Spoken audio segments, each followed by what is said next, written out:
angustiado, por tudo que nós temos vivido, tudo que nós temos visto. O Senhor quer te abraçar. O Senhor quer envolver você nos braços dele. Nós cremos que a graça do Senhor é conosco. Nós cremos que as bênçãos do Senhor é conosco. Jesus disse, na tua palavra, na palavra de Deus, diz, Jesus fala para nós que nós teríamos aflições, nós teríamos lutas, batalhas, tristezas. Ele mesmo teve muitas, mas ele disse que ele estaria conosco e nós estaríamos seguros nos braços dele.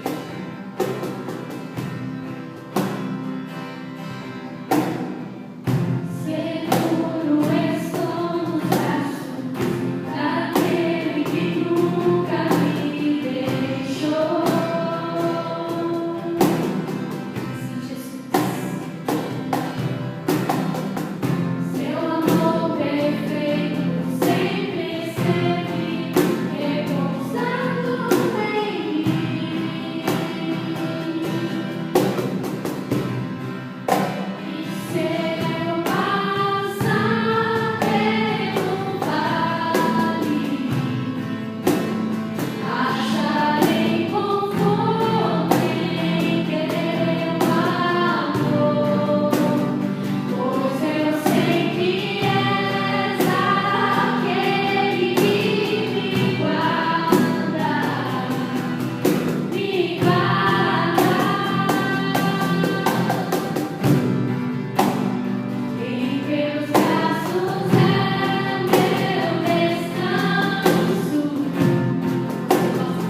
meu irmão, minha irmã. Nos braços de Deus é o nosso lugar de descanso. O Salmo 37 nos convida a confiar, entregar e descansar. Esse é um tempo difícil, mas não é um tempo em que somos chamados a viver de um modo diferente que não seja descansar nos braços de Deus, entregar a Ele o que somos e o que temos.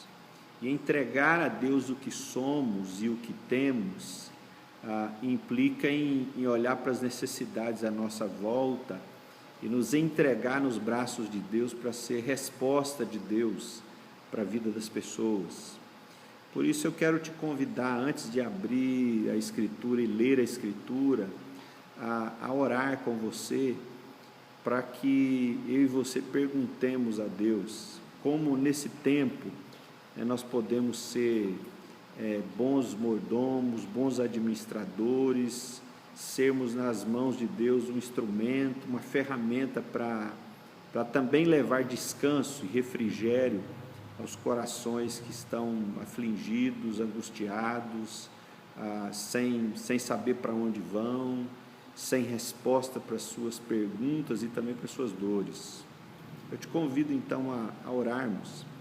Pai, nós te louvamos, te damos graças por esse tempo, por essa hora, e queremos que o Senhor renove em nós esse desejo, essa determinação de descansar em Ti, de descansar aos cuidados de Deus, de descansar nas mãos do Senhor, de confiar no Teu caráter, de confiar em quem Tu és, de confiar que o Senhor nos ama de verdade e que o Senhor nos faz o bem. Que nesse tempo, ó Pai, experimentando do Teu cuidado, do Teu amor e do Deus que nos faz o bem, nós nos levantemos para em Teu nome fazer o bem, em Teu nome levar descanso, em Teu nome levar refrigério. Que o Senhor nos ensine a administrar os recursos que vêm à nossa mão, os nossos dons, os nossos talentos, mas também as nossas finanças, que administremos como quem sabe descansar nos braços de Deus, como quem entende que toda provisão, todo recurso, toda boa dádiva vem do Senhor, que do Senhor é a terra e toda a sua plenitude, que do Senhor pertence a riqueza, os recursos, e queremos, Deus, que o Senhor renove em nós essa consciência, essa tranquilidade, essa certeza, que o Senhor nos abençoe nesse tempo, ó Pai, que a Tua palavra venha ao nosso encontro, no nome de Jesus, que nós oramos e Te agradecemos. Amém. Amém. Eu quero te convidar a abrir a sua Bíblia no Evangelho de João, capítulo 9, Evangelho de João, capítulo 9, a passagem que nos fala de um homem cego de nascença. Esse homem é encontrado por Jesus, e Jesus, estando ali com seus discípulos, os discípulos de Jesus fazem uma pergunta que talvez era comum naquele tempo a se fazer quando alguém via esse homem cego. A pergunta é: quem pecou, ele ou seus pais, para que ele nascesse assim?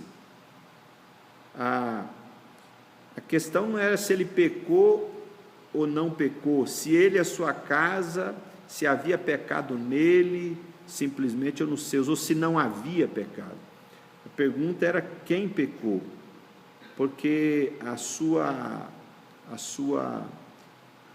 enfermidade ou a sua deficiência visual era certamente entendida como sinal de pecado, ou na vida do pai e da mãe, ou na vida desse homem, que no entendimento de alguns poderia pecar estando até no ventre materno. Isso era um entendimento estranho para nós hoje, mas que transitava nos corações e nas mentes daquela época. Então Jesus passa por esse homem, cura esse homem, e depois, após a cura desse homem, haverão muitas discussões. Primeiro, as pessoas não acreditam ser ele mesmo, será que é, não é? Depois surge a figura dos fariseus, que também vão interrogá-lo acerca de como ele foi curado, quem o curou, questionar esse homem que curou o cego de nascença. Para os fariseus, esse homem não é de Deus, porque curou e não guardou o sábado. Para os fariseus, esse homem é um pecador. O diálogo entre o cego e os fariseus, que ficam sem saber explicar o que aconteceu, porque se esse homem era pecador, o cego vai questionar como então ele tem poder para fazer um milagre nunca visto outrora. Como, se ele não age por meio de Deus e ele é um pecador, como ele é capaz de restaurar a vista de um cego de nascença, de fazer algo que nunca fora visto por eles antes? Bom, isso incomoda muito os fariseus e eles expulsam esse homem. Jesus, no final do capítulo 9, reencontra esse homem. E aí eu quero ler, e gostaria que você acompanhasse, no verso 35, depois desse homem ser expulso, no capítulo 9, verso 35, diz: ouvindo Jesus que o tinham expulsado, encontrando, lhe perguntou: crês tu no Filho do Homem? Ele respondeu e disse: quem é, Senhor, para que eu nele creia? E Jesus lhe disse: já o tens visto, e é o que fala contigo. Então afirmou ele: creio, Senhor, e o adorou. Prosseguiu Jesus: eu vim a este mundo para juízo, a fim de que os que não veem vejam, e os que veem se tornem cegos. Alguns dentre os fariseus que estavam perto dele perguntaram-lhe: acaso também nós somos cegos? Respondeu-lhe Jesus: se fosseis cegos, não teríeis pecado algum. Mas porque agora dizeis: nós vemos, subsiste o vosso pecado. Parece que o homem cego que foi curado vai servir de uma espécie de parábola, de mensagem para os fariseus, porque o capítulo 9 encerra nessa conversa sobre cegueira de Jesus com os fariseus. E aí tem algumas lições para nós pensarmos aqui. Quando, num período de pandemia, pessoas estão morrendo, se infectando, pessoas que aparentemente eram saudáveis vêm a óbito, outras aparentemente fragilizadas, com a idade avançada, persistem, vencem, voltam para casa, porque acontece com uns, com outros não. Aí surge essa pergunta: o que Deus está fazendo nesse tempo? Deus está agindo? Onde Deus está agindo? A Bíblia não apresenta resposta para muitas das nossas perguntas sobre sofrimento, sobre por que Deus agiu aqui e parece que não agiu ali. Mas esse texto, no capítulo 9, no início da conversa de Jesus com esse homem, existe uma expressão que Jesus utiliza no verso 3, quando perguntado pelos discípulos, Jesus diz: não foi ele que pecou, nem seus pais pecaram, mas foi assim para que se manifeste nele as obras de Deus, se manifeste nele as obras, o trabalho de Deus. E Jesus continua falando um pouco sobre o trabalho do Pai. Ele trabalha enquanto é dia, a noite vem, e que ele não pode trabalhar. Bom, talvez Jesus está fazendo alusão a ele, que é a luz do mundo. Vai chegar uma hora que ele será crucificado. Então ele tem pressa. em cumprir a obra do Pai. Talvez pode ser isso. Mas eu quero chamar a sua atenção à expressão manifestar as obras do Pai. Ou seja, Jesus está dizendo, esse homem cego, na vida desse homem cego, vai aparecer o trabalhar do Pai, os feitos do Pai, o agir do Pai. O homem cego é como que um lugar, um ambiente onde Deus vai manifestar sua obra, onde as pessoas que têm olhos para discernir espiritualmente vão perceber a ação do Pai ali, o agir de Deus ali. Então, quando nesse período a gente se pergunta onde Deus está agindo, nós não podemos e não temos resposta para tudo, mas o capítulo 9 de João apresenta alguns sinais para mim e para você, onde Deus costuma agir, na vida de quem Deus costuma agir, e também na vida de quem Deus costuma não agir. Deus, por exemplo, costuma não agir, o texto nos mostra isso, na vida desses homens fariseus. Não porque Deus não queira, não porque Deus não ame, mas existe um versículo em Provérbios, no capítulo 26, verso 12, que diz assim: o homem sábio aos seus próprios olhos, aquele que é sábio aos seus próprios olhos, há mais esperança para o insensato do que para ele. Em outras palavras, o homem que não é cego, que não é pecador aos seus próprios olhos, há mais esperança para aquele chamado pecador na lama do que para ele ou para ela. O verso 41 parece ser uma espécie de Provérbios 26, 12, numa linguagem diferente, porque Jesus diz assim: vocês dizem que veem, se vocês fossem cegos, pecado não teriam, mas como vocês acham que veem, como vocês não se acham cegos, como vocês se acham sábios, como vocês se veem filhos de Deus, filhos da promessa, povo eleito, povo escolhido, então aí subsiste o vosso pecado. Parece que é Provérbios 26, 12, em outras palavras.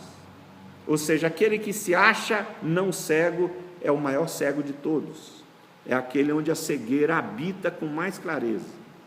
Esses homens fariseus que nunca foram cegos, no sentido de não ter a visão, como esse cego de nascença, é para Jesus os homens cegos espiritualmente, aqueles que acabam se fechando para o agir de Jesus em suas vidas. Por quê? Porque o texto diz que eles acham que Jesus não provém de Deus, porque Jesus não guarda o sábado. Eles dizem que Jesus é um pecador, porque Jesus curou no sábado, porque ele fez um trabalho, por exemplo, trabalhou com barro, coisa que era proibido ser feito num dia de sábado. Então ele é um pecador, ele não é um filho de Moisés, ele é um pecador. E quando nós não conseguimos enxergar os nossos próprios pecados, enxergar a cegueira, a escuridão que nos habita, enxergar a ignorância que nós temos, o quanto nós não conhecemos de Deus, não sabemos de Deus, não sabemos nem de nós mesmos, isso inviabiliza, isso gera obstáculo na ação de Deus em nossos corações.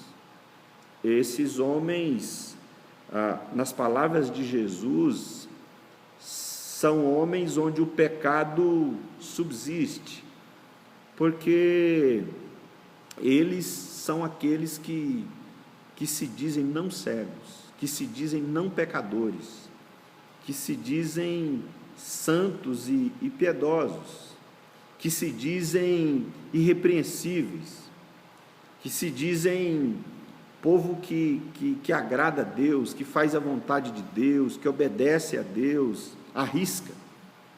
E quando nós entendemos assim, nós nos tornamos homens e mulheres cujo coração se fecha para o manifestar das obras de Deus, para o agir de Deus. O apóstolo Paulo, que foi fariseu, que conheceu esse caminho, quando começa a andar na luz com Jesus, vai dizer em uma das suas cartas a seu filho na fé, Timóteo, o seguinte: dentre os pecadores, eu sou o principal. Dentre os pecadores, eu sou o principal. Ora, Paulo, que era fariseu, agora começa a enxergar o que antes ele não enxergava. O poder e a presença do pecado em sua própria vida. Não mais na vida do outro, não mais na vida alheia, não mais na vida do próximo, mas na sua própria vida. E quando nós apenas enxergamos o pecado na vida alheia e não mais na nossa vida, e nunca na nossa vida, nós nos tornamos alguém cujo coração se fecha para Deus manifestar as suas obras. Nós nos privamos da manifestação da graça de Deus, porque o que é a obra de Deus em nós, que não manifestação da sua graça, do seu amor, da sua misericórdia. Então, se nós não queremos que Deus trabalhe em nós, basta nós nos cegarmos para os nossos pecados, basta nós nos cegarmos para aquilo que vai e habita em nós e que não tem a ver com a santidade de Deus. Por outro lado, esse homem cego tornou-se lugar onde Deus manifesta as suas obras. Agora, quem é esse homem em quem Deus manifesta as suas obras? Bom, em primeiro lugar, esse homem é um homem que tem consciência da sua condição de pecador.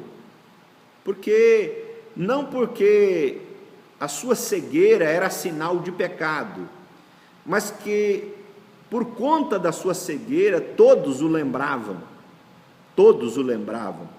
sobre pecado, ou o pecado que estava sobre ele, ou sobre a sua casa. Todos, ao se encontrar com ele, traziam à tona o tema do pecado. Quem sabe ele mesmo pensasse que estava assim por conta do pecado. Os discípulos de Jesus pensavam que ele estava assim por conta do pecado. A dúvida é se era pecado dele ou pecado dos pais. Mas os discípulos, ou seja, as pessoas o tempo todo lembravam esse homem que ele estava assim por conta do seu pecado. Alguém já disse que no mundo existem dois tipos de pessoas. E esses dois tipos de pessoas são pecadores e pecadoras. Só que existe um tipo de pessoa que é pecador consciente que peca. Pecador que conhece o seu pecado, como o Salmo 51. Davi diz: eu conheço o meu pecado, ele está sempre diante de mim.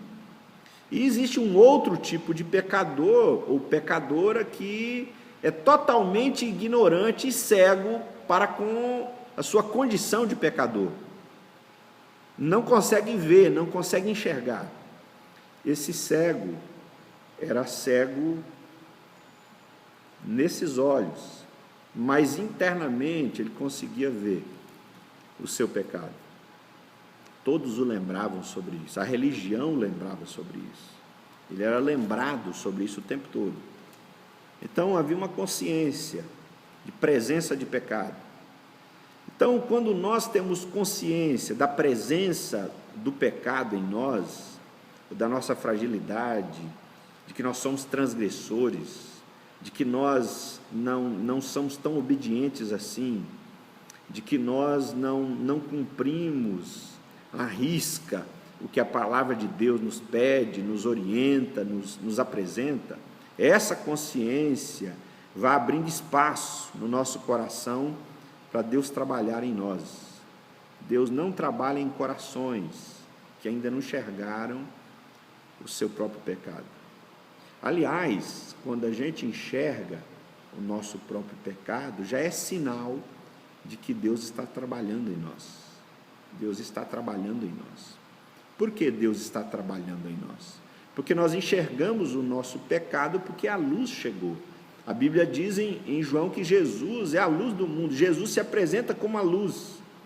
Em João 8, Jesus traz essa ideia da luz. Quando a luz chega, nós enxergamos. Justamente essa ausência de luz é que não nos possibilita enxergar nossos próprios pecados. Então, se tem um lugar onde Deus age, é num coração que enxergou seus próprios pecados. Segunda coisa que ao olhar para a vida desse cego de nascença que foi curado, a gente percebe é que verso 8 diz que ele era, como isso era normal, um homem com esse tipo de problema vivia de esmolas. Ele era um mendigo, ele vivia de esmolas. Um mendigo tinha consciência da sua miséria, mas também consciência de que ele precisava e ele sobrevivia da graça e da generosidade de outros, do favor de outros, do favor de Deus e de outros, da bondade de outros, de Deus e de outros, da generosidade divina e das pessoas.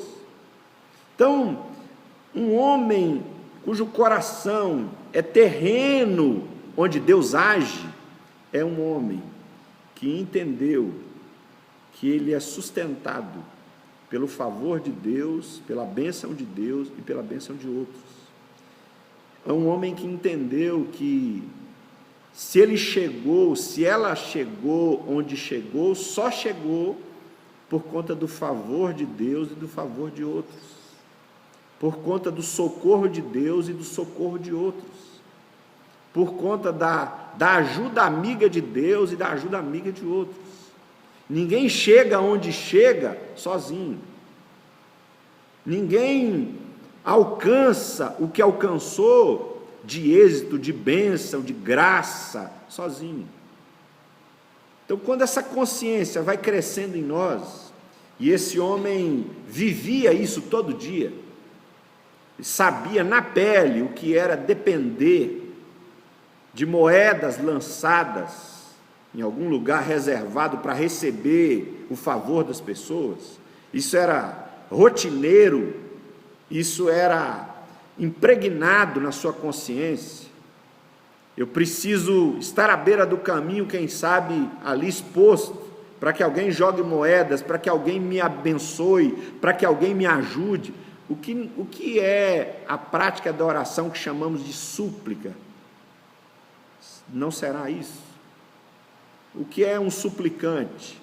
É alguém que entende que precisa do favor de Deus, alguém que entende que é precário espiritualmente, que não se banca espiritualmente, que não é autossuficiente, que não carrega em si todos os recursos espirituais para prosseguir na vida, para enfrentar os desafios da vida, e então precisa de algum socorro que venha de fora, que venha de Deus, em alguns momentos de Deus por meio das pessoas.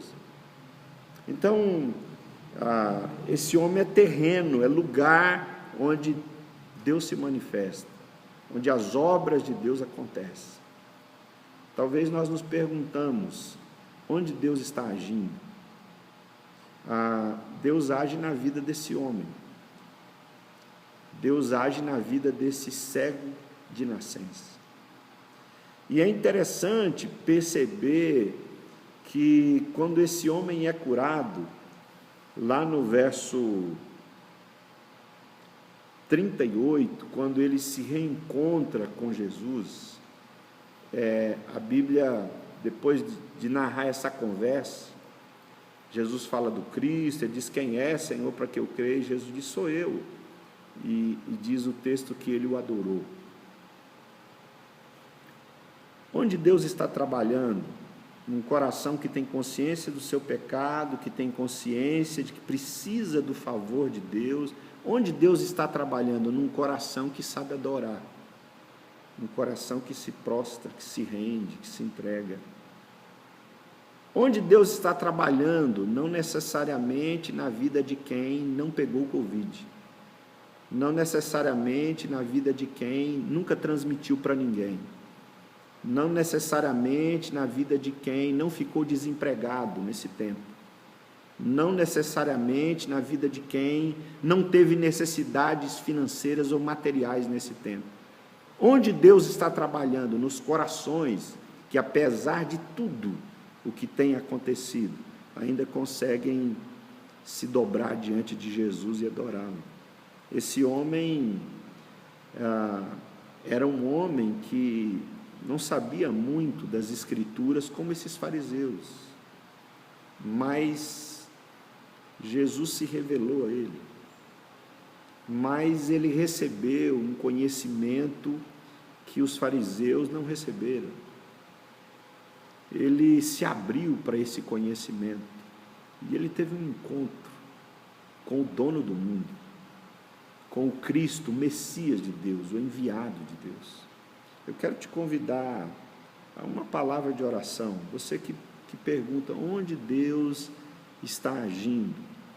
Eu quero encerrar dizendo: talvez Deus não esteja agindo em alguns corações, talvez Deus não esteja agindo no seu coração, mas eu quero te lembrar que Deus quer agir no seu coração. Deus quer agir. Inclusive, Deus quer agir através de mim e através de você. Deus quer que meu coração e seu coração seja esse lugar onde Ele manifeste as suas obras. Então veja, Deus não vai agir só numa circunstância. Deus, conforme João 9 aqui nos mostra, quer agir principalmente nas vidas, na vida de um homem, de uma mulher, e quem sabe, você, esse homem, essa mulher que se abre hoje, que está se abrindo hoje para a luz de Deus entrar.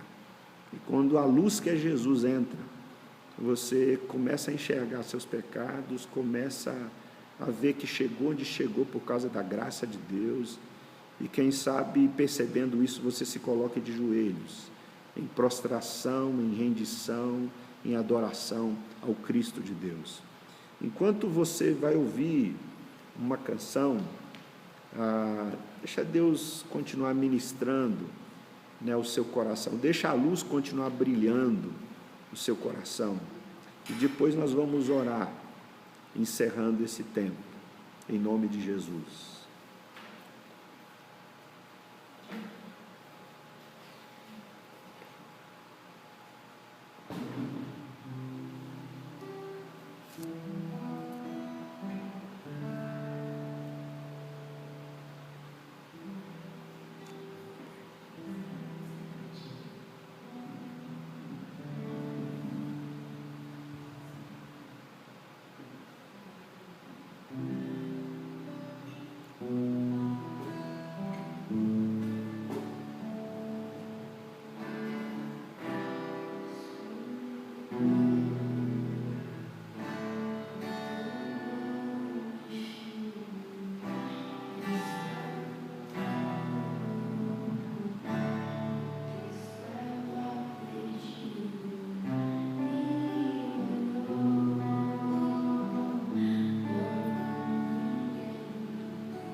Santo é o teu nome, Pai. Nós te louvamos pelo teu amor, pela tua graça. Esse amor que move o Senhor em nossa direção. E quando o Senhor nos alcança, a luz resplandece nas trevas e tudo fica claro. Nós enxergamos nossa condição, nós enxergamos nossas transgressões, nós enxergamos, ó Deus, o pecado que está diante de nós, nós enxergamos, passamos a ver, porque o Senhor restaura a nossa visão. Nós somos capazes de olhar para dentro de nós. Nós não enxergamos mais apenas pecados e erros alheios. Nós enxergamos o nosso próprio pecado. Nós enxergamos a nossa própria condição. E começamos a entender que qualquer vitória sobre o pecado é fruto do teu favor, é fruto da tua graça, é fruto da tua bondade, Senhor. Nós não chegamos a lugar nenhum sem receber o teu socorro, a tua ajuda, a tua intervenção. Por isso nós te rogamos, Pai, que nesse tempo teu Espírito Santo nos envolva, para que o nosso coração cresça na consciência do teu amor, Pai. O teu amor que cobre multidão de pecados, o teu amor que restaura a nossa visão, o teu amor que traz luz para o nosso coração, a fim de que nós enxerguemos o mal que nos aflige, e nós nos tornemos então um lugar, um alguém, filho, uma filha, amado e amada de Deus, onde Deus pode trabalhar, onde Deus pode agir, onde o Espírito pode se mover em nós e mover-se através de nós, para que outros e outras também sejam tocados por esse amor, para que outros e outras também passem a ver. Nos livra, Senhor, de todo pensamento, de toda consciência falsa, de que nós enxergamos tudo, que nós não carregamos pecados, que nós somos extremamente piedosos. Mas Espírito Santo de Deus, nós queremos que a luz do Senhor possa brilhar em nós, para que nós enxerguemos a nossa condição, e em sabendo da nossa condição, nós mergulhemos no remédio, na cura que é Jesus, teu Filho amado. Nós nos rendamos sem reservas a Jesus, teu Filho amado, que nos amou, que nos curou, que nos transformou, que nos redimiu, que cada um receba dessa luz que é Jesus, para que essa luz que é Cristo nos faça enxergar nossos pecados e de igual modo o remédio para os nossos pecados que é Jesus, nos faça enxergar de igual modo a cura para os nossos pecados que é Jesus. Que o Senhor nos envolva, que o Senhor nos transforme, que nós sejamos lugar onde o Senhor trabalha, e que nós sejamos gente por meio de quem Deus trabalha, para louvor da tua glória. Que seja assim. Que Deus te abençoe, te fortaleça, que você seja esse homem, essa mulher em cujo coração Deus trabalha, e por meio de quem Deus trabalha. E se alguém perguntar onde Deus está trabalhando, de repente outra pessoa possa responder: está trabalhando na vida daquela pessoa, está agindo através da vida daquela pessoa, daquela outra, e quem sabe o seu nome, o meu nome, pode estar incluso, porque as pessoas passaram a ver Deus agindo em nós e através de nós. Que o Senhor te abençoe, que o Senhor faça resplandecer o seu rosto sobre ti e te dê a paz. Que o Senhor te renove, que a bênção do Deus que é Pai, Filho e Espírito Santo se derrame sobre a tua vida, hoje e sempre. Amém e amém. Que Deus te abençoe. Um abraço, fique na paz.